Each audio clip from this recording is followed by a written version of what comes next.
आज हम बात करेंगे अंतर्राष्ट्रीय मुद्रा कोष के ऊपर। IMF international monetary fund.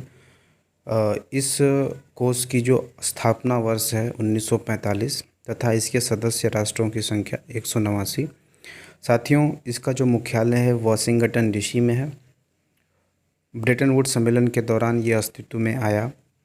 साथ ही इसकी जो पृष्ठभूमि है वैश्विक आर्थिक सहयोग के लिए एक ढांचे के निर्माण के उद्देश्य से इसे लाया गया, ताकि प्रतिस्पर्धी अवमूल्यन के दोहराव को रोका जा सके, जिसने 1930 की महामंदी में अपना योगदान दिया था। कॉम्पिटिटिव डिवैल्यूएशन की बात करता है साथियों।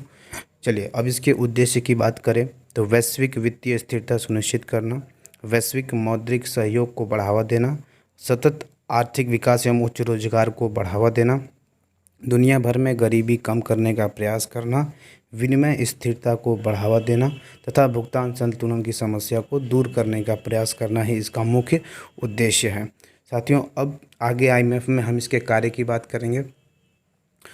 आईएमएफ अंतर्राष्ट्रीय मौद्रिक प्रणाली की देखरेख करता है, जिसके अंतर्गत विनिमय दर एवं अंतर्राष्ट्रीय भुगतान आते हैं। इसका मुख्य काम है निगरानी करना। यह सदस्य देशों की आर्थिक और वित्तीय नीतियों पर भी नज़र रखता है। साथ ही साथ ऋण प्रदान करना।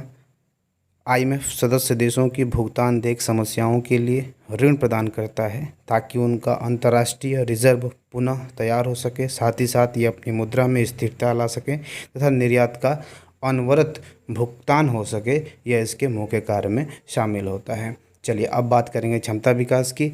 आईएमएफ तकनीकी सहायता एवं प्रशिक्षण द्वारा सदस्य देशों की क्षमताओं का विकास करता है, ताकि आर्थिक नीतियों के निर्माण एवं क्रियान्वयन में मदद मिल सके। चलिए अब बात करेंगे नोट। विकास बैंक की तरह आईएमएफ विशेष प्रोजेक्ट्स के लिए ऋण प्रदान नहीं करता है।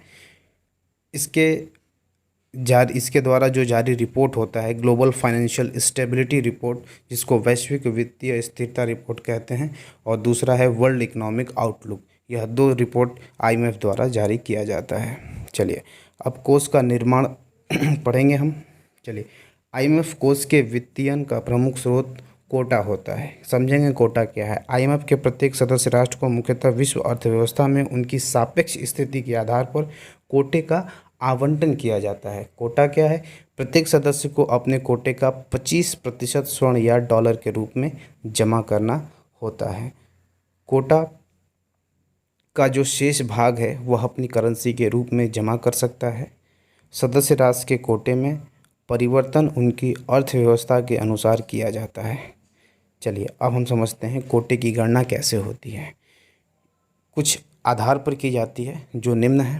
पहला, जीडीपी 50%, आर्थिक खुलापन 30%, आर्थिक परिवर्तनशीलता 15%, अंतर्राष्ट्रीय रिजर्व 5%। यह कुछ आंकड़े दिए गए हैं, जिसमें 14वीं कोटा समीक्षा 26 जनवरी 2016 के बाद हुई थी, जिसमें कहा गया था कि जो सबसे बड़ा कोटा धारक है वो यूएसए है और सबसे छोटा धारक तुवालू यह देश है। चलिए अब बात करते हैं विशेष आहरण अधिकार की, जो कि आईएमएफ के द्वारा ही ये अस्तित्व में आया। यह एक रिजर्व मुद्रा है। आईएमएफ द्वारा इसको 1969 में अपनाया गया था। स्वर्ण और अमेरिकी डॉलर सीमाओं के मद्देनज़र एसडीआर को हमने क्या अस्तित्व में लाया। अंतर्राष्ट्रीय स्तर पर तरलता को बढ़ाना ही इसका उद्देश्य है। इसे पेपर गोल्ड भी